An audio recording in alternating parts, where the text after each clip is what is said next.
नमस्कार दोस्तों, एक बार फिर से स्वागत है आपका हमारे इस यूट्यूब चैनल में जिसका नाम है मास्टर शिक्षा।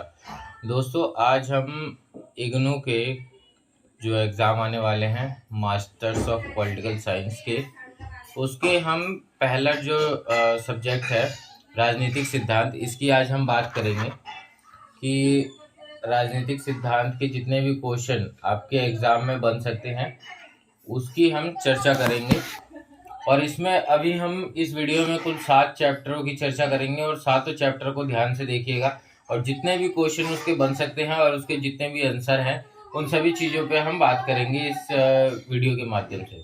तो राजनीतिक सिद्धांत, कभी भी कोई भी क्वेश्चन आता है राजनीतिक सिद्धांत के ऊपर या इस चैप्टर में किसी भी चीज़ के ऊपर अगर कोई भी क्वेश्चन आता है तो उसमें सबसे पहले हम लिखेंगे यहाँ पे परिभाषा।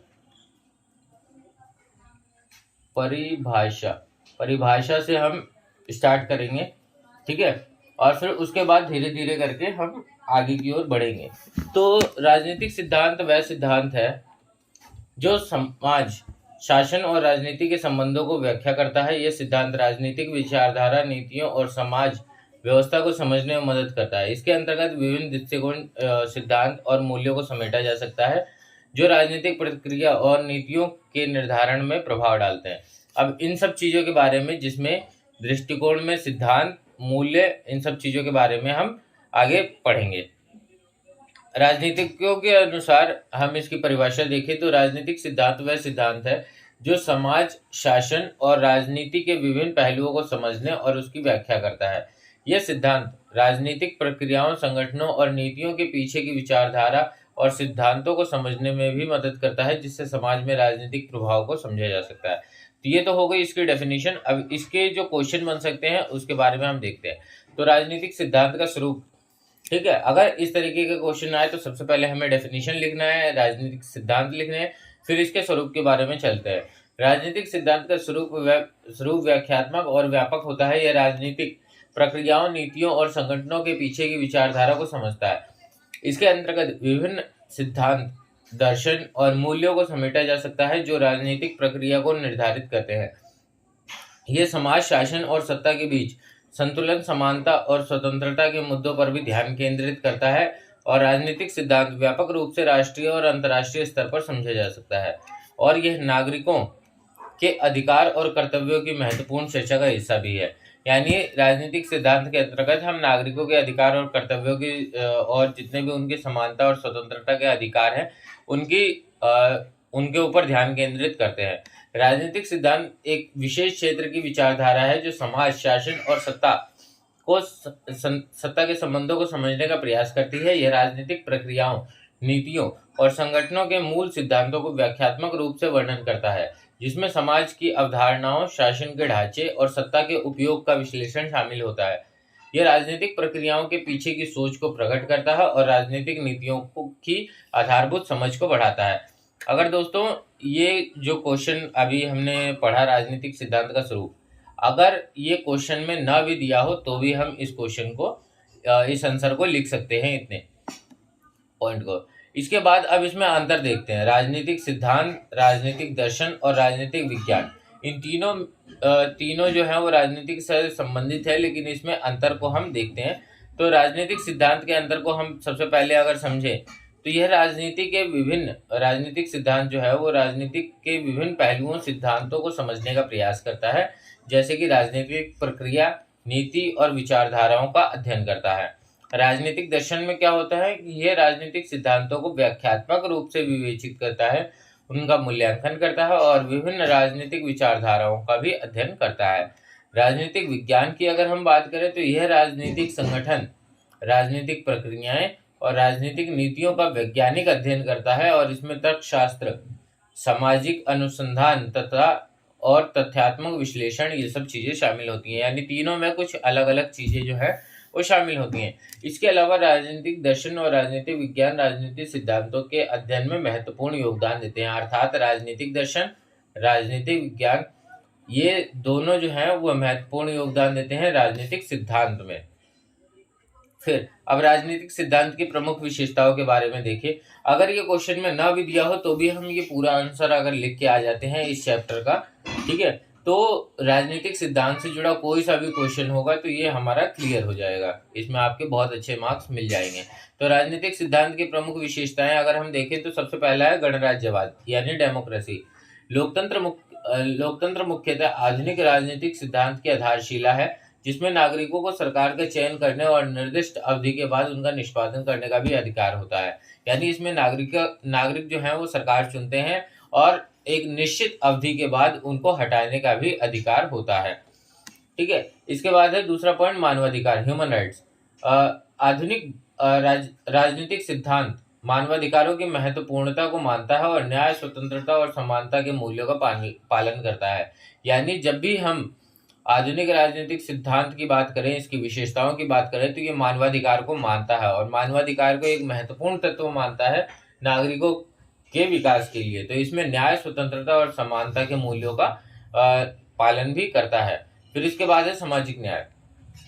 सामाजिक न्याय में सोशल जस्टिस ये उन्नति के अवसरों को सभी वर्गों और समुदायों तक पहुंचाने का भी प्रयास करता है और सामाजिक असमानता को कम करने के लिए नीतियों को भी बनाता है। यानी ये ऐसी नीतियों को बनाता है जिससे सामाजिक न्याय को बढ़ावा मिल सके। इसके बाद है चौथा विश्व संघर्ष, ग्लोबल स्ट्रगल।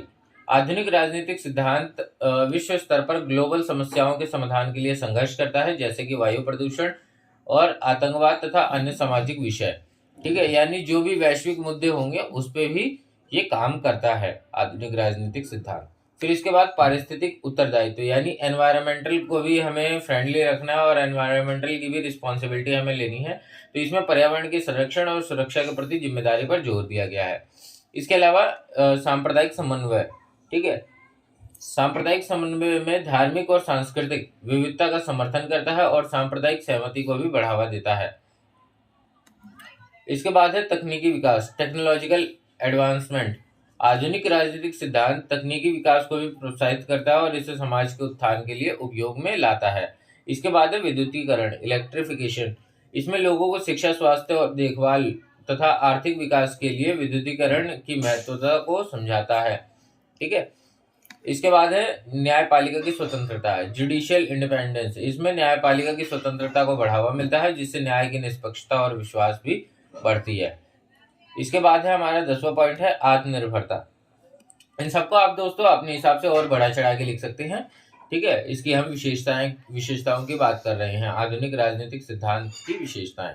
तो आधुनिक राजनीतिक सिद्धांत स्वावलंबिता को बढ़ावा देता है और अपने राष्ट्रीय संसाधनों का सदुपयोग करते हुए अपनी स्वावलंबिता की दिशा में प्रोत्साहित करता है। यानी लोगों को आत्मनिर्भर बनाने के लिए प्रोत्साहित करने का काम करता है आधुनिक राजनीतिक सिद्धांत।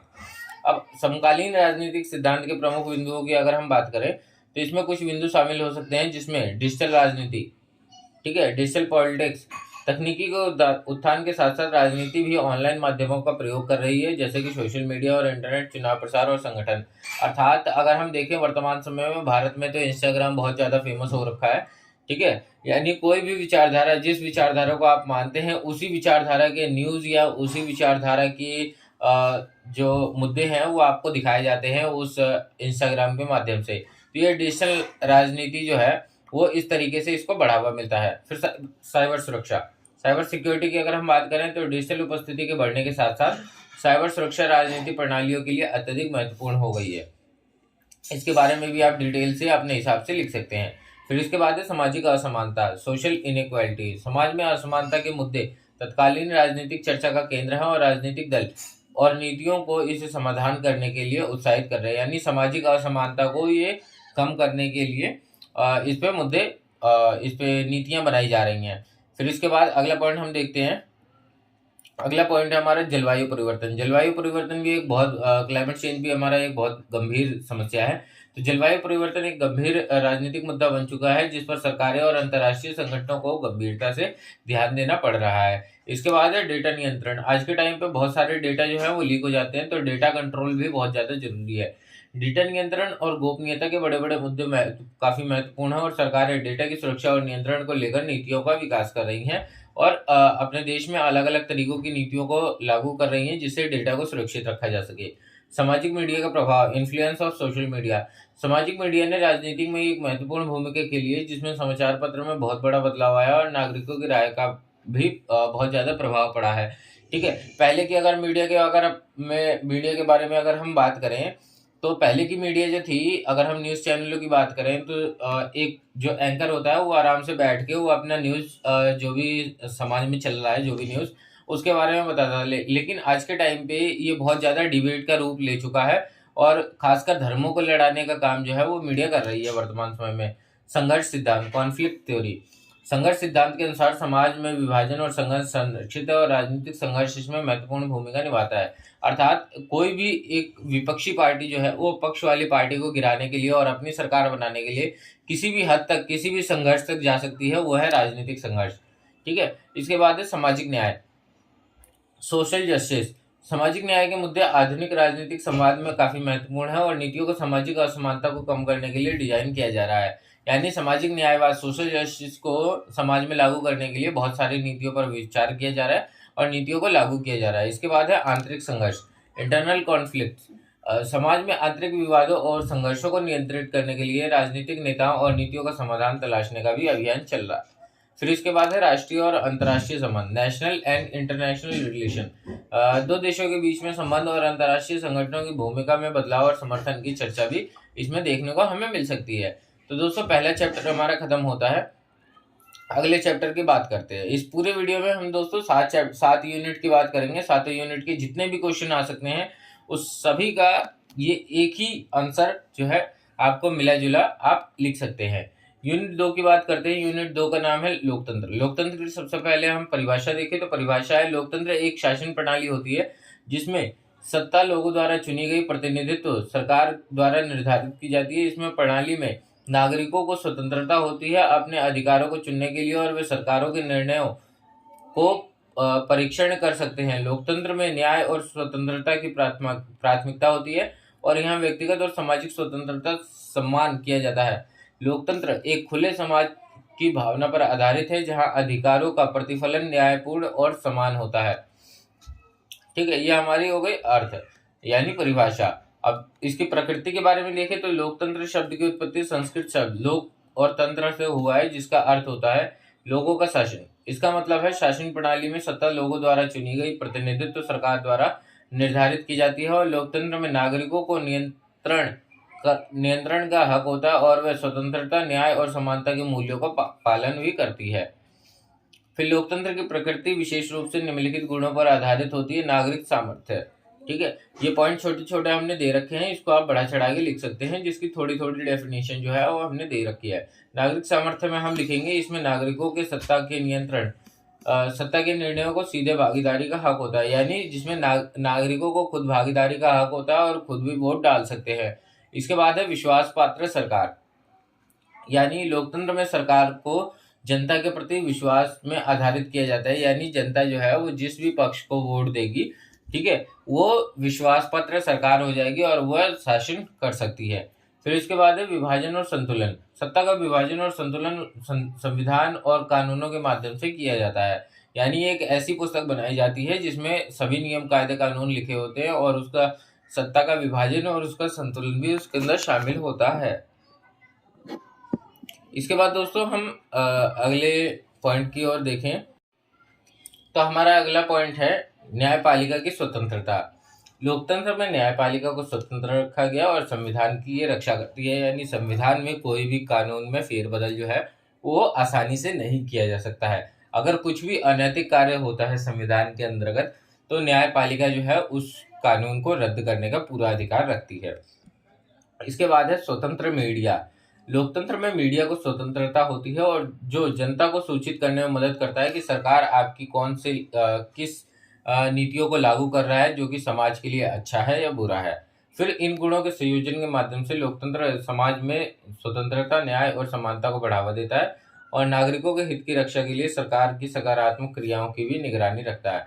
लोकतंत्र के अगर हम प्रकार की बात करें, ठीक है, तो पहला होता है पूर्ण लोकतंत्र, फुल डेमोक्रेसी। इसमें नागरिकों को सरकार के निर्णयों में सीधी भागीदारी का पूर्ण अधिकार होता है, जैसे कि चुनावों के माध्यम से प्रतिनिधियों का चयन। यहाँ पर न्यायाधीशों की आजीवन स्थायिता और संवैधानिक संरक्षण होता है। फिर इसके बाद है संघीय लोकतंत्र, फेडरल डेमोक्रेसी। इसमें संघीय तंत्र द्वारा शासित राज्यों और केंद्र सरकार के संगठन का एक मिश्रण होता है जो विभिन्न स्तरों पर सत्ताधारिता को संघर्षित करता है। इसके बाद है पारंपरिक लोकतंत्र, ट्रेडिशनल डेमोक्रेसी। यह लोकतंत्र पारंपरिक या गांवी समुदायों में प्रचलन होता है, जहां निर्णय गांव के समुदाय के सामाजिक संरचना के अनुसार लिया जाता है। यानी कई गांवों में देखा होगा कि ज़्यादातर लोग जो डिमांड करते हैं, जिस चीज़ का निर्णय लेते हैं, वही निर्णय जो है वो माना जाता है। तो ये पारंपरिक लोकतंत्र के अंदर शामिल होता है। इसके बाद है प्रतिबंधित लोकतंत्र, रिस्ट्रिक्टेड डेमोक्रेसी। इसमें लोकतांत्रिक तत्वों को कुछ प्रतिबंधों के अधीन रखा जाता है, जैसे कि पत्रकारों और विरोधी दलों की स्वतंत्रता पर प्रतिबंध लगाना। फिर लिबरल डेमोक्रेसी, लिबरल लोकतंत्र। यह लोकतंत्र स्वतंत्रता, न्याय और मानवाधिकारों के मूल्यों को अपनाता है, जिसमें सरकार के शक्तियों को सीमित कर सकता है ताकि व्यक्तियों की स्वतंत्रता और उनको सुरक्षा मिले। अब हम आते हैं दोस्तों तीसरे यूनिट के अंदर। ये हमारा दूसरा यूनिट खत्म हो गया, दूसरा चैप्टर खत्म हो गया। तीसरा यूनिट है हमारा अधिकार। अधिकार की अगर हम बात करें तो सबसे पहले डेफिनेशन देखेंगे। तो अधिकार व्यक्ति या समूह को स्वतंत्रता, समानता और न्याय की प्राप्ति में मदद करते हैं। यह उनके सामाजिक, नागरिक न्याय और व्यक्तिगत हकों को संदर्भित करता है। अधिकार उनके लिए एक प्रकार की सुरक्षा होती है जिन्हें स्वीकृत और संरक्षित किया गया हो। यह अधिकार विभिन्न उपेक्षात्मक, सामाजिक और न्यायिक प्रणालियों में उपलब्ध होते हैं और नागरिकों को स्वतंत्रता और न्याय के साथ जीने का अधिकार भी प्रदान करते हैं। इसके बाद अधिकार की प्रकृति के बारे में देखें तो इसकी प्रकृति उसके स्वरूप और महत्व को दर्शाती है। यह व्यक्ति या समूह के द्वारा उन्हें स्वीकृत या संरक्षण किए गए हकों का वर्णन करती है। अधिकार जो है वो सामाजिक समर्थन और व्यक्तिगत स्वतंत्रता को संरक्षित करने का साधन होता है। अधिकार की प्रकृति में कुछ पहलुओं पर आधारित है। तो व्यक्तिगत स्वतंत्रता, यह अधिकार व्यक्तिगत धार्मिक विचार और विश्वासों के स्वतंत्र अभिव्यक्ति को संरक्षित करता है। इसके बाद है न्यायिक स्वतंत्रता। अधिकार व्यक्तियों को न्याय की दिशा में चलने स्वतंत्रता प्रदान करता है और उन्हें न्यायिक सुनवाई की अवधि के अंतर्गत अपने विचार को बयान करने का अधिकार होता है। इसके बाद हम देखते हैं तीसरा पॉइंट, सामाजिक स्वतंत्रता। यह अधिकार समाज में अभिव्यक्ति की स्वतंत्रता को संरक्षित करता है, जैसे कि सामाजिक गतिविधियां, सामाजिक गुणवत्ता और उत्साह के स्वतंत्र अभिव्यक्ति का अधिकार है। इसके बाद चौथा पॉइंट है हमारा नागरिक स्वतंत्रता। यह अधिकार नागरिकों को स्वतंत्रता का अधिकार प्रदान करता है, जिसमें समाज और सरकार के सहयोग और सहभागिता की स्वतंत्रता शामिल होती है। अधिकार की प्रकृति उन्हें एक समृद्ध, स्वतंत्र और न्यायपूर्ण समाज के निर्माण में महत्वपूर्ण भूमिका निभाती है। अब नैसर्गिक अधिकार की अगर हम बात करें तो किताब में दोस्तों बहुत ज़्यादा काफ़ी लंबा चौड़ा दिया हुआ है, तो कुछ हम डेफिनेशन बता देते हैं जिसके बाद आप इसकी कुछ और व्याख्या कर सकते हैं। नैसर्गिक अधिकार का अर्थ होता है वह अधिकार जो व्यक्ति या समूह को उसके जन्म से ही प्राप्त होता है और सिर्फ उसके मौजूद होने के कारण ही यह होता है। यह अधिकार उसकी नैसर्गिकता, मानवता और जीवन के उस अवस्था के कारण मिले होते हैं। इसके कुछ प्रकार हैं नैसर्गिक अधिकार के। तो सबसे पहला है जीवन का अधिकार। हर व्यक्ति को जन्म के साथ ही जीवन का अधिकार मिलता है। इसका अर्थ है कि जीवन की सुरक्षा और स्वास्थ्य की गारंटी जो है वो व्यक्ति का नैसर्गिक अधिकार होता है। फिर स्वतंत्रता का अधिकार, क्योंकि व्यक्ति जब पैदा होता है तो वो स्वतंत्र पैदा होता है, जिसका मतलब यह है कि वह अपने विचारों और क्रियाओं में स्वतंत्र है। ठीक है, तो इसका अधिकार भी नैसर्गिक अधिकार कहलाता है। इसके बाद है समानता का अधिकार। समानता का अधिकार, हर व्यक्ति को समानता का अधिकार होता है, जिसका अर्थ है कि समान रूप से कानूनी और सामाजिक अधिकारों का उपयोग करने का अधिकार होता है। पहले के समय में ये अधिकार जो है, समानता का अधिकार बहुत ही मुश्किल से मिलता था, लेकिन आज के टाइम पे यह अधिकार जो है वो सामान्य हो चुका है। इसके बाद हम चौथे पॉइंट की बात करें, शिक्षा का अधिकार। ये भी हर व्यक्ति को शिक्षा का अधिकार मिला होता है, जिसका अर्थ है कि शिक्षा की सुविधा उसे मिली है और समान शिक्षा के अवसर भी उसे प्राप्त होते हैं, और ये भी नैसर्गिक अधिकार में शामिल है। फिर पांचवा पॉइंट है हमारा विकास का अधिकार। हर व्यक्ति को उसके संपूर्ण विकास का अधिकार होता है, जिसका मतलब है कि उसे समाज में समान रूप से उन सभी साधनों और अवसरों का उपयोग करने का अधिकार होता है जो उसकी अपनी प्रकृति, प्रवृत्ति और क्षमताओं के अनुरूप है। फिर विधि संगत अधिकार की बात करते हैं, जो कि बुक में भी दे रखा है। विधि संगत का एक वो दे रखा है, टॉपिक दे रखा है। तो विधि संगत अधिकार एक व्यक्ति या समूह के द्वारा विधि द्वारा स्थापित किए गए, संरक्षित किए गए अधिकारों को संदर्भित करता है। इन अधिकारों का मुख्य उद्देश्य न्याय, समानता और संवैधानिक निर्णय के अनुसार समाज के लोगों को संरक्षित करना होता है। ठीक है।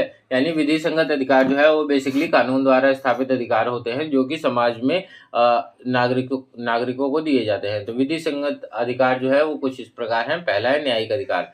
ठीक है। न्यायिक अधिकार, यह अधिकार व्यक्तियों को न्यायिक सुनवाई और विचार के अधिकार की गारंटी प्रदान करता है। इसके बाद है दूसरा नागरिकता का अधिकार। यह अधिकार नागरिकों को उनके नागरिक अधिकारों की गारंटी प्रदान करता है, जैसे कि मतदाता का अधिकार और किसी भी क्रिमिनल प्रक्रिया में न्याय की मांग रखने का अधिकार। फिर इसके बाद तीसरा है हमारा संवैधानिक अधिकार। यह अधिकार संविधान के अधीन व्यक्तियों को स्वतंत्रता, न्याय और समानता का अधिकार भी प्रदान करा जाता है। इसके अलावा कुछ और भी अधिकार जो है वो संविधान द्वारा प्राप्त किए जा सकते हैं, जो कि उस संविधान में लिखे होने चाहिए। ठीक है। अगला हमारा फोर्थ पॉइंट है मानवाधिकार। यह अधिकार व्यक्तियों को मानवीय स्वतंत्रता, मानवीय समानता, स्वतंत्रता और न्याय की गारंटी प्रदान करता है, जैसे कि धार्मिक स्वतंत्रता, शिक्षा और जीवन की सुरक्षा। ठीक है। पांचवा हमारा पॉइंट है प्रोजेक्टिव अधिकार। यह अधिकार व्यक्तियों को विभिन्न परियोजनाओं और कार्यक्रमों के अंतर्गत समान रूप से लाभ करने का अधिकार प्राप्त करता है। विधि संगत अधिकार की बात करें तो विधि संगत अधिकार संविधान कानूनों के माध्यम से स्थापित किए गए हैं और इनका पालन समाज के सभी नागरिकों को करना अनिवार्य होता है। फिर इसके बाद मार्क्सवादी विचारधारा के अनुसार अधिकार के बारे में देखते हैं। तो मार्क्सवादी अधिकारों की परिकल्पना मार्क्सवादी दर्शन के तत्वों और विचारधारा के आधार पर की जाती है। मार्क्सवाद का मूल उद्देश्य यही है कि विभाजन और उत्पीड़न के खिलाफ लड़ाई में गरीब और अधिकारहीन लोगों को सशक्त बनाया जाए। मार्क्सवादी अधिकारों की परिकल्पना में कुछ मुख्य अंतर्भाव भी शामिल हो सकते हैं। इसमें समान अधिकार। मार्क्सवादी अधिकार की प्राथमिकता में समानता का अधिकार अवलोकन है। इसका मतलब यह है कि समाज के सभी व्यक्तियों को समान अधिकार और अवसरों की गारंटी दी जानी चाहिए। फिर इसके बाद है कामकाजी अधिकार, यानी काम करने का भी अधिकार जो है वो मार्क्सवादी विचारधारा के अंतर्गत सभी व्यक्तियों को काम करने का अधिकार दिया जाना चाहिए और उनके मानवीय और आर्थिक मूल्य के अनुसार उन्हें मान्यता दी जानी चाहिए। इसके बाद है बंदूकों का अधिकार। मार्क्सवादी दृष्टिकोण के अनुसार अधिकार का अंतिम संरक्षण बंदूकों के पास होना चाहिए, अर्थात पुलिस या इसका आर्मी वगैरह कोई भी ऐसा व्यक्ति जो बंदूकों के माध्यम से इसका संरक्षण कर सके। इसका मतलब यह है कि अधिकार वाले व्यक्तियों को स्वयं को संरक्षण रखने के लिए स्वाधीनता का अधिकार भी होना चाहिए। इसके बाद है आर्थिक अधिकार। चौथा पॉइंट है हमारा मार्क्सवादी अधिकार की परिकल्पना में सभी व्यक्तियों को न्याय संगत आर्थिक सुविधाओं और लाभों का अधिकार होना चाहिए, जो समाज की समृद्धि और विकास के लिए अति आवश्यक होते हैं। पांचवा जो है वो राजनीतिक अधिकार है। अतः मार्क्सवादी अधिकारों की परिकल्पना में सभी व्यक्तियों को सरकार के सहभागिता का अधिकार होना चाहिए, ताकि वह स्वयं की भलाई के लिए निर्णय ले सके और समाज में निर्माण में सक्रिय भूमिका निभा सके। मार्क्सवादी अधिकारों की परिकल्पना में सामाजिक न्याय और समाजवादी विकास के मूल्यों को महत्वपूर्ण ध्यान रखा जाता है। लास्की के अधिकार की अगर हम बात करें तो लास्की का अधिकार कहता है कि अपने संबंधों और संपत्ति के संबंध में किसी भी व्यक्ति को स्वतंत्र, स्वयंसेवी, सहायक निर्णय का अधिकार होना चाहिए। इसका मतलब यह है कि व्यक्ति की अपनी आत्म स्वतंत्रता और निर्णय शक्ति होनी चाहिए, ताकि वह अपने जीवन में किसके साथ कैसे संबंध बनाए, कैसे उनकी संपत्ति का प्रयोग करे, इसका उसे पता होना चाहिए। लास्की के अधिकार में यह भी बोला गया है कि लास्की के अधिकार का अवज्ञान या उपेक्षा उत्पीड़न भी कहा जाता है। जब किसी व्यक्ति को उसके निजी या वित्तीय मामले में स्वतंत्रता नहीं दी जाती, तो इस अधिकार का पालन मानवीय समाज में समानता और स्वतंत्रता के मौलिक अधिकारों का हिस्सा माना जाता है। लास्की का अधिकार ये कहता है कि विभिन्न क्षेत्रों में महत्वपूर्ण है, जैसे कि निजी जीवन, पारिवारिक निर्णय, व्यावसायिक संबंध और सामाजिक अधिकार। यह अधिकार व्यक्ति की आत्म स्वतंत्रता और समानता की प्रमुख चर्चाओं में से एक है। अब हम आते हैं यूनिट 4 में। यूनिट 4 हमारा स्वतंत्रता के बारे में है चैप्टर। ठीक है। स्वतंत्रता की डेफिनेशन देखें तो स्वतंत्रता का अर्थ है अपने विचारों, क्रियाओं और निर्णयों में स्वायत्तता और स्वतंत्रता की अवधारणा। यह व्यक्ति के आत्मनिर्भरता, स्वाधीनता और स्वतंत्रता के अधिकार का संकेत करता है। स्वतंत्रता का अर्थ है कि व्यक्ति अपने जीवन के विभिन्न पहलुओं पर स्वयं निर्णय कर सकता है और अपने स्वतंत्र विचारों और मूल्यों के अनुसार कार्य कर सकता है। इसका मतलब यह है कि व्यक्ति अपने जीवन में स्वयं का अधिकारी है और अपने निर्णय वो लेने के लिए खुद स्वतंत्र है। यह मौलिक मानवीय अधिकार है जो समाज में समानता और न्याय के मूल्यों का अंग भी बनती है। अब स्वतंत्रता के प्रकार देखें तो स्वतंत्रता के कई प्रकार हैं, जो विभिन्न विचारधाराओं, क्षेत्रों और संदर्भों में अलग अलग हो सकते हैं, और कुछ मुख्य प्रकारों का उल्लेख जो है वो हम कर सकते हैं। इसको आप डिटेल में अगर आप एग्जाम में लिखेंगे तो आपके नंबर फुल आएंगे। पहला पॉइंट है राजनीतिक स्वतंत्रता। यह अधिकार देता है सरकार चुनने का और राजनीतिक प्रणालियों में भाग लेने का। इसके अलावा मतदान करने का और अधिकारों की रक्षा करने के लिए भी संबंधित होता है। इसके अलावा दूसरा पॉइंट अगर हम देखें तो व्यक्तिगत स्वतंत्रता की बात होती है। यह व्यक्ति के विचारों, धार्मिक और व्यक्तिगत जीवन में निर्णय लेने की क्षमता को संदर्भित करता है।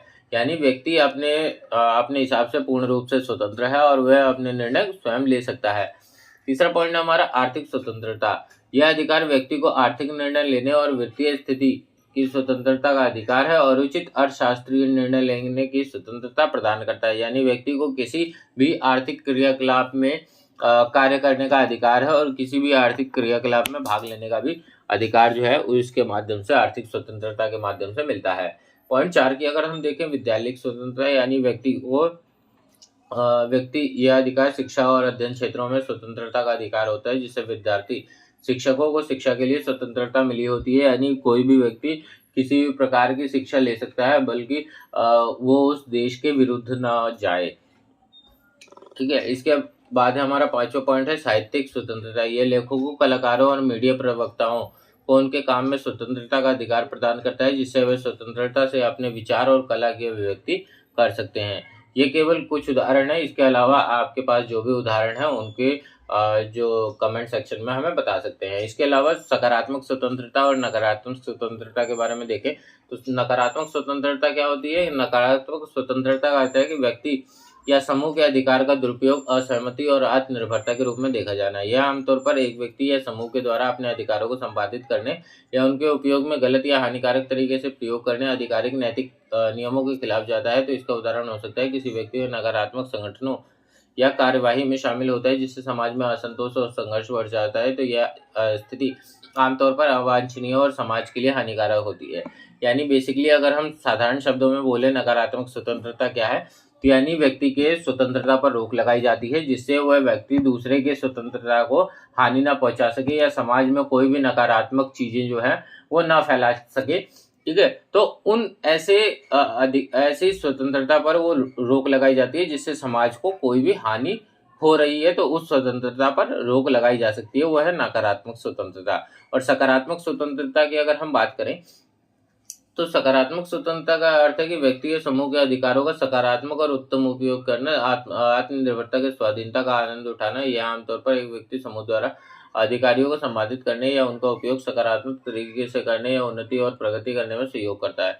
इसमें बेसिकली जो हम डेफिनेशन लिखेंगे सकारात्मक स्वतंत्रता की, तो इसमें लिखेंगे कि किसी भी व्यक्ति को जो स्वतंत्रता मिली होती है वो पूर्णतः असीमित होती है।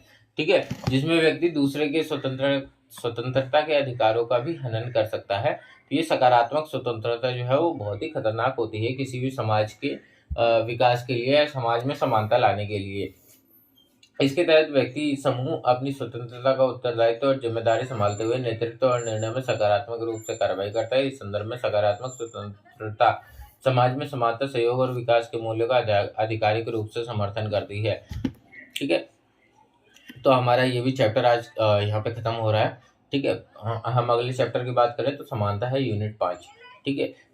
इस मतलब ये हमारे आंसर इस तरीके से बने हुए हैं कि इसमें किसी भी प्रकार का क्वेश्चन अगर इससे मिलता जुलता भी आता है तो आप सारा आंसर सेम टू सेम अगर लिख भी देंगे तो भी आपका जवाब बिल्कुल सही माना जाएगा। समानता के अर्थ की बात करें तो समानता का अर्थ सभी व्यक्तियों के सामाजिक और आर्थिक नैतिक मानकों के अधीन समान अधिकार और सुविधाओं की प्राप्ति होती है। ये एक मौलिक और मानवीय अधिकार है जो समाज में न्याय और उत्तरदायित्व के मूल्यों का प्रतिनिधित्व करता है। समानता का अधिकार सभी व्यक्तियों को अधिकारों, विकास के अवसरों और न्याय से लाभ की गारंटी दी जाती है। अनेकता, भेदभाव और असमानता के खिलाफ समानता अन्य एक पहलू है। सभी व्यक्तियों के सामाजिक, धार्मिक और राजनीतिक दृष्टिकोण से समान और सम्मान और महत्व देता है। अब स्वतंत्रता के प्रकार की बात करें तो इसके कई प्रकार हैं जो समाज में विभिन्न पहलुओं में समानता के मानकों और उद्देश्यों को प्राप्त करने का प्रयास करते हैं। यहाँ कुछ मुख्य प्रकारों का उल्लेख किया गया है जिसके बारे में हम देखते हैं इस वीडियो के माध्यम से। ठीक है। हाँ, तो पहला है हमारा सामाजिक समानता। यह उन आवश्यकताओं और समूहों में समानता की मांग करता है जो समाज में सामाजिक और आर्थिक और सामाजिक स्थिति में असमानता के खिलाफ लड़ाई लड़ते हैं। यानी सामाजिक समानता जो है वो इसकी बात बोली गई है, यानी समाज में हर व्यक्ति समान हो, अमीर गरीब छोटा बड़ा सबको समान रूप से ट्रीट किया जाए। फिर इसके बाद है दूसरा नैतिक समानता। नैतिक रूप से ये समान मूल्यों, नैतिकता और न्याय के मानकों की प्रतिष्ठा करता है और सभी व्यक्तियों को नैतिक नियमों का पालन करने और समान नैतिक मानकों के अधीन चलने के लिए प्रोत्साहित करता है। इसके बाद है आधिकारिक समानता। यह उन अधिकारों की समानता को आधिकारिक रूप से सुनिश्चित करता है जो व्यक्तियों को स्वतंत्रता, न्याय और समान अवसरों की प्राप्ति के लिए आवश्यक होते हैं। इसके बाद है हमारा चौथा पॉइंट है व्यक्तिगत समानता। व्यक्ति की स्वतंत्रता, स्वाधीनता और उसके अधिकारों की समानता के प्रति मानवीय अधिकारों और मानकों के प्रति प्राप्ति को बढ़ावा देता है। इसके बाद है शैक्षिक समानता, यानी सबको शिक्षा का अधिकार है। सभी व्यक्तियों को, चाहे छोटा हो बड़ा हो, कोई भी व्यक्ति हो, सभी को शिक्षा का अधिकार है। इसके अलावा कुछ और अधिकार जो है वो कानूनी समानता, राजनीतिक समानता, आर्थिक समानता और सामाजिक समानता की बात करते हैं। कानूनी समानता में कानून का समान संरक्षण और कानून सबके लिए बराबर है। ठीक है, इसको लेके हम ये विचारधारा लेके हम चलते हैं कानूनी समानता में, यानी कानून जो है वो सभी व्यक्तियों का समान संरक्षण करता है और सभी को बराबर मानता है। इसके बाद है राजनीतिक समानता, यानी हर व्यक्ति को वोट डालने का अधिकार है और हर व्यक्ति को चुनाव में लड़ने का भी अधिकार यहाँ राजनीतिक समानता से मिलता है और राजनीतिक प्रक्रिया में भाग लेने, हिस्सेदारी लेने का भी मौका इसमें राजनीतिक समानता के अंतर्गत मिलता है। इसके अलावा आर्थिक समानता के अंतर्गत किसी भी व्यक्ति को कोई भी कार्य करने पे कोई भी मनाही नहीं है और साथ ही साथ किसी भी वह आर्थिक प्रक्रिया में भाग ले सकता है और अपनी आर्थिक क्रियाओं या आर्थिक खर्चों का निर्णय भी वह स्वयं ले सकता है। इसके बाद है सामाजिक समानता। सामाजिक समानता में समाज में सभी व्यक्ति समान है।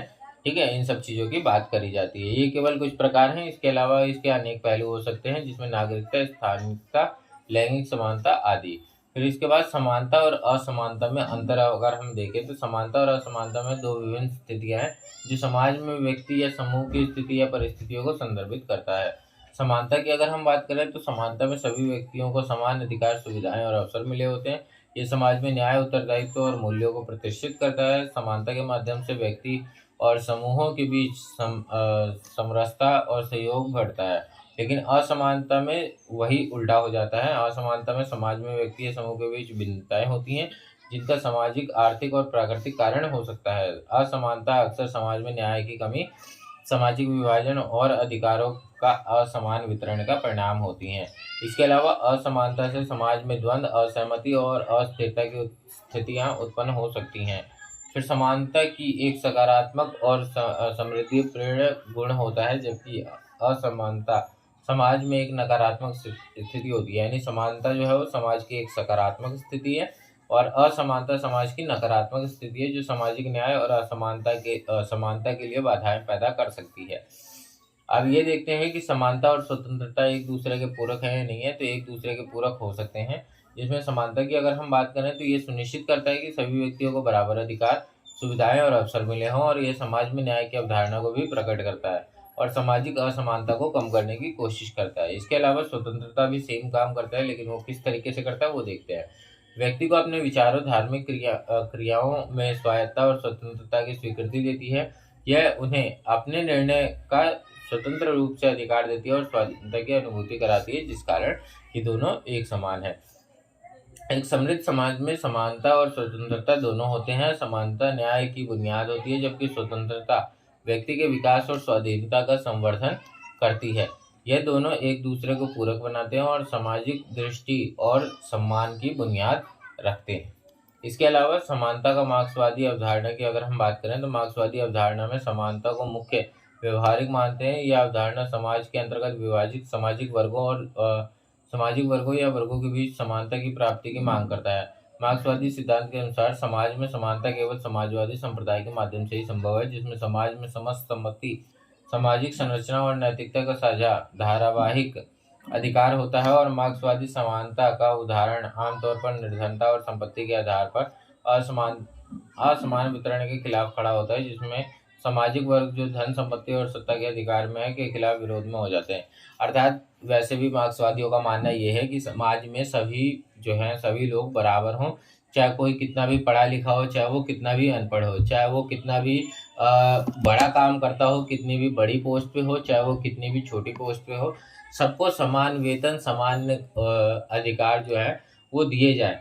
ठीक है, बिना उसके पोस्ट की या बिना उसके आर्थिक स्थिति की देखभाल और आर्थिक स्थिति को देखते हुए सभी को बराबर अधिकार दिए जाए। उनका मानना है कि समानता केवल एक समाजवादी समाज में ही संभव है, जो सामाजिक असमानता और विभाजन को समाप्त करके समाज को एक बराबर और न्याय संगत समृद्धि की दिशा में ले जाता है। इसके बाद हमारा यूनिट 6 आ जाता है। यूनिट 6 है न्याय की बात करते हैं यूनिट 6 में। ठीक है, सबसे पहले इसकी परिभाषा देखते हैं। तो न्याय का अर्थ होता है न्याय करना या न्याय का पालन करना। यह एक नैतिक और न्यायिक मूल्य है जो समाज में समान और उचित व्यवहार को प्रोत्साहन करता है। न्याय का सिद्धांत मानवीय धर्म और नैतिक मूल्यों के पालन करने की दिशा में होता है। इसका मतलब यह है कि सभी व्यक्तियों के साथ उचित और निष्पक्ष व्यवहार किया जाना चाहिए और सभी को उनके अधिकारों और कर्तव्यों के आधार पर न्याय से समानता दी जानी चाहिए। न्याय के माध्यम से समाज में समानता, न्याय और सामाजिक न्याय की स्थापना की जाती है। रॉल्स का न्याय संबंधी सिद्धांत की अगर हम बात करें तो जॉन रॉल्स एक प्रमुख न्यायशास्त्री ने अपने विचारों में सामाजिक न्याय को लेकर महत्वपूर्ण योजनाएं प्रस्तुत की हैं। उनके विचार न्याय समतावादी और उदारवादी सिद्धांतों को समझने में मदद कर सकते हैं। अब हम समतावादी सिद्धांत जो कि रॉल्स के अनुसार है उसकी बात करते हैं। रॉल्स के अनुसार समतावादी सिद्धांत समाज में समानता को प्राथमिकता देता है और ये सिद्धांत मानता है कि समाज में समानता को बढ़ावा देना और समान अधिकारों की प्राप्ति से न्याय जो है वो हो सकता है। फिर समतावादी सिद्धांत आमतौर पर सामाजिक, आर्थिक और नैतिक असमानता को कम करने की कोशिश करते हैं और समाज को बराबर की दिशा में ले जाने का प्रयास करते हैं। इसके अलावा उदारवादी सिद्धांत जो है वो ये कहता है कि उदारवादी न्याय के माध्यम से महत्वपूर्ण निर्णय लेने का प्रयास करते हैं। ये सिद्धांत मानता है कि कार्य की मान्यता उसके प्रभाव के आधार पर की जानी चाहिए और जो कार्य सबसे अधिक सुख और संतोष प्रदान करता है वह सही है। इस सिद्धांत में सामाजिक असमानता को ध्यान में नहीं रखा जाता है, बल्कि प्राथमिकता उस सामाजिक न्याय की दी जाती है जो सभी के हितों में सबसे अधिक सुख और संतोष को प्रदान करती है। अर्थात अगर हम इसके अनुसार अगर हम सामाजिक न्याय की बात करें तो इसमें सामाजिक न्याय जो है वो दी जाती है, लेकिन इसमें सामाजिक असमानता को भी ध्यान में रखा जाता है। इसके अलावा दोनों सिद्धांतों में कुछ अंतर भी है। समाजवादी सिद्धांत समाज में समानता को प्राथमिकता देता है, जबकि उदारवादी सिद्धांत केवल उपयोगितावाद के आधार पर निर्णय लेता है। रॉल्स अपने काम में दोनों सिद्धांतों को समाहित करने की कोशिश करते हैं, लेकिन उनकी प्राथमिकता समतावादी दृष्टिकोण है जिसमें सामाजिक समानता को महत्वपूर्ण माना जाता है। इसके अलावा उपयोगितावाद का सिद्धांत देखते हैं। तो न्याय के संदर्भ में उपयोगितावाद की धारणा व्यक्ति के कार्यों और निर्णयों को उनके प्रभाव के आधार पर मूल्यांकन करने का सिद्धांत है। इस अवधारणा के अनुसार न्याय का मापदंड उपयोगिता का फायदा होता है और उपयोगितावाद के अनुसार एक कार्य का निर्णय या मूल्यांकन केवल उसके परिणामों के आधार पर होना चाहिए। जो कार्य या निर्णय सबसे अधिक फायदेमंद होता है वही सही होता है। इस दृष्टिकोण के अनुसार न्याय या मापदंड उपयोगिता, लाभ या सुख के आधार पर होता है। जो कार्य या निर्णय अधिकांश लोगों के लिए उपयोगी होता है वह समाज के लिए उचित और न्याय माना जाता है। उपयोगितावाद के प्रतिनिधि जैसे जेरेमी बेंथम और जॉन स्टुअर्ट मिल न्याय की सामाजिक नीतियों और व्यवस्थाओं का मूल्यांकन करने के लिए उपयोग करते हैं। उपयोगितावाद की धारणा विभिन्न सामाजिक मुद्दों पर अपील की जाती है, जैसे कि सार्वजनिक नीतियां, विधि, सामाजिक सुधार। इसमें उपयोगितावाद के अनुसार न्याय की अधिकांश नीतियों और कार्रवाइयों का मूल्यांकन किया जाना चाहिए और उसके प्रभाव के आधार पर जो समाज के सभी सदस्यों के हित के लिए सर्वोत्तम होता है वो समाज के लिए न्याय माना जाता है। मार्क्सवादी न्याय देखते हैं। मार्क्सवादियों के अनुसार न्याय क्या होता है। तो मार्क्सवादियों के अनुसार न्याय जो होता है मानदंड समाज में सामान्य लोगों के हितों की प्राथमिकता देता है। मतलब समाज के अधिकांश लोगों को सामाजिक, आर्थिक और सांस्कृतिक हित को ध्यान में रखकर न्याय के लिए निर्णय लिए जाते हैं। और मार्क्सवादी न्याय के अनुसार समाज की सामाजिक और आर्थिक संरचनाओं को स्थापित करने के लिए न्याय का पालन करना चाहिए, जिससे समाज में समानता और न्याय में समरसता का स्थान हो सके। मार्क्सवादी न्याय का प्रमुख उद्देश्य समाज के सभी वर्गों के लिए न्याययुक्त और उचित संरचनाओं को स्थापित करना है। इसका मानदंड व्यक्ति सुख और व्यक्तिगत स्वार्थ की बजाय समाज के कुल हित को प्राथमिकता देता है। इसके अंदर समाज में सामान्य लोगों के हित की रक्षा के लिए सामाजिक संरचनाओं को स्थापित करना चाहिए, जो अधिकांश के हितों को ध्यान में रखते हुए समाज की संरचनाओं को न्याय और उचित बनाता है। मार्क्सवादियों के अनुसार समाज में सामान्य लोगों के हितों को प्राथमिकता देते हुए ये बोलते हैं कि सामाजिक असमानता, शोषण और अत्याचार से लड़ने के लिए जीवित और उद्यमी बनने का प्रयास करना चाहिए। न्याय के प्रकार की अगर हम बात करें तो ये कई प्रकार के होते हैं, जिसमें सामाजिक, आर्थिक और कानूनी प्रणाली में लागू होते हैं। और इसके प्रमुख न्याय जो है वो इस प्रकार दिए गए हैं। नीचे हम बताते हैं किस प्रकार है। सबसे पहला है कानूनी न्याय। ये न्याय व्यक्तिगत और सामाजिक न्याय की अपने कानूनी अधिकारों का पालन करने की प्रक्रिया को संदर्भित करता है। इसमें कानूनी प्रणालियों, न्यायालयों और कानूनी निर्णयों के माध्यम से न्याय की प्राप्ति होती है। आप पॉइंट देख सकते हैं, ठीक है। बाकी कुछ ज़्यादा डेफिनेशन इसको डीपली में नहीं बताया गया है, शॉर्टकट तरीके से बताया गया है। सामाजिक न्याय की अगर इसमें बात करी जाती है तो ये समाज में न्याय और उचितता की स्थापना को संदर्भित करता है। इसमें समाज के विभिन्न वर्गों की भी समानता और समान अधिकार, समान अवसर की प्राप्ति को ध्यान में रखा जाता है। नैतिक अधिकार में हम देखें तो नैतिक अधिकार में कुछ चीज़ें बोली गई हैं। नैतिक अधिकार ये नैतिकता और धार्मिकता के मानकों के अनुसार व्यक्तिगत और सामाजिक निर्णयों को मूल्यांकन करता है। इसमें धार्मिक और नैतिक मूल्यों की प्राथमिकता दी जाती है। इसके बाद चौथा पॉइंट है हमारा प्राकृतिक न्याय, नेचुरल जस्टिस। यह न्यायिक निर्णयों में न्यायता और उचितता को स्वतंत्र और अविभाज्य मानता है। इसका मानदंड न्यायिकता, समानता और न्याय संभागता के अनुसार होता है।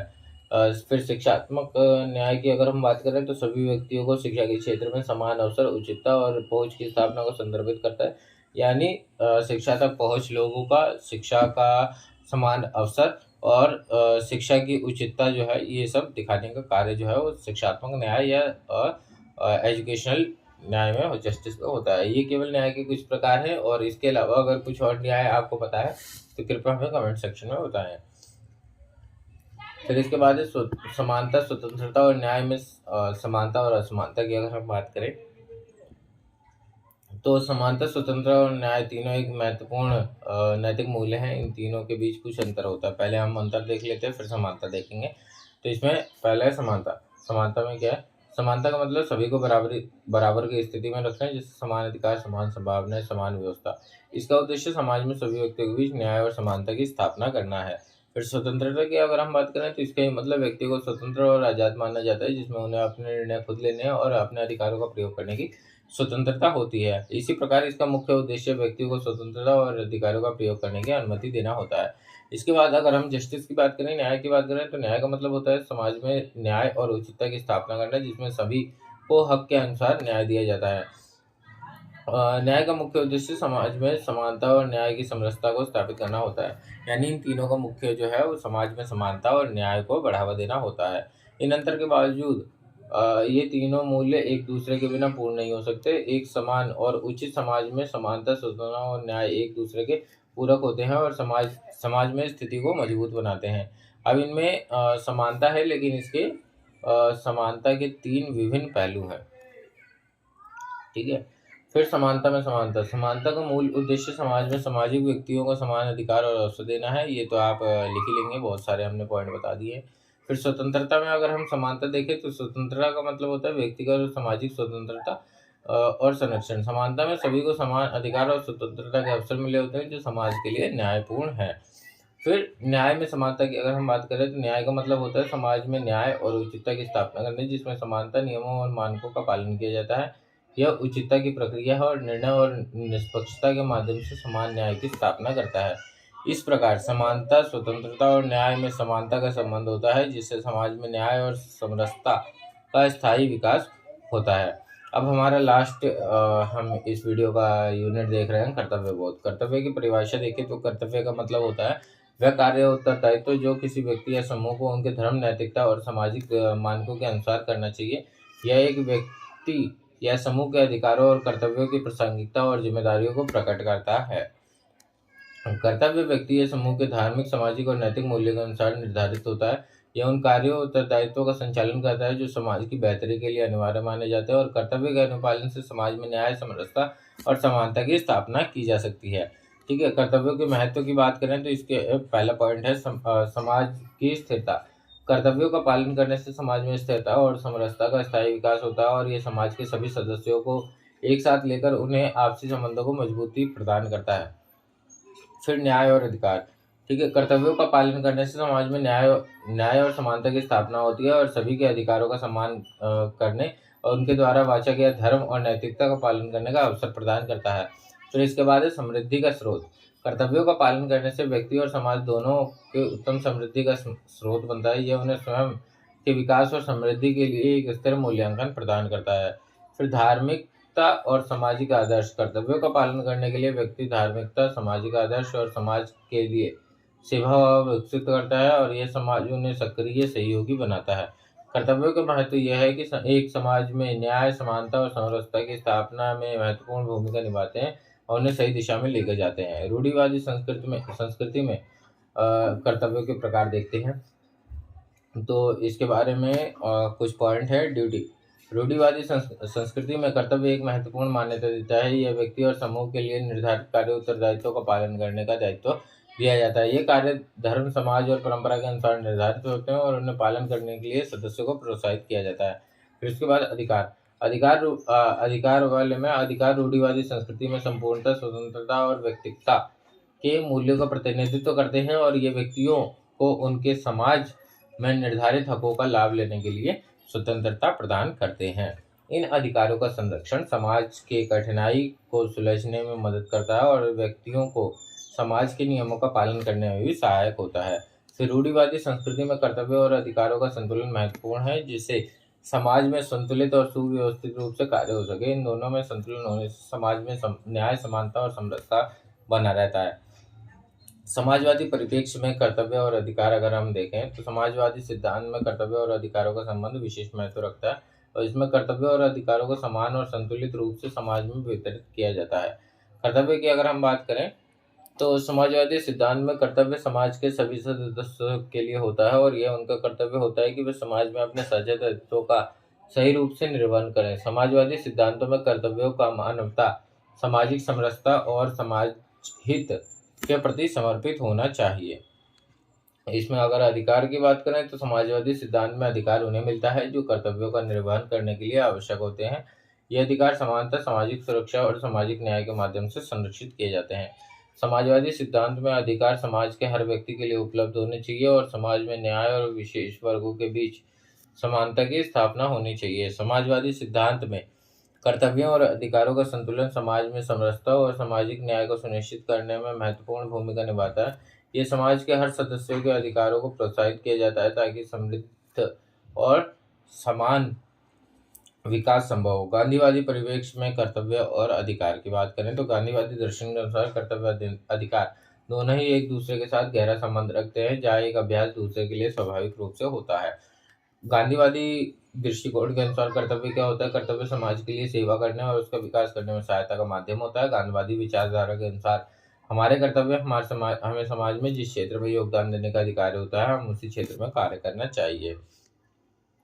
गांधीवादी दृष्टिकोण के अनुसार अधिकार क्या होता है? तो अधिकार न केवल हमारी व्यक्तिगत स्वतंत्रता को दर्शाते हैं बल्कि हमें अपने कर्तव्यों का निर्वाह करने के लिए भी सामाजिक और नैतिक सहायता भी प्रदान करते हैं। अधिकार गांधीवादी दर्शन में संतुलित रूप से अभ्यासित होते हैं ताकि वे समाज के उद्धार में सहायक हो सके।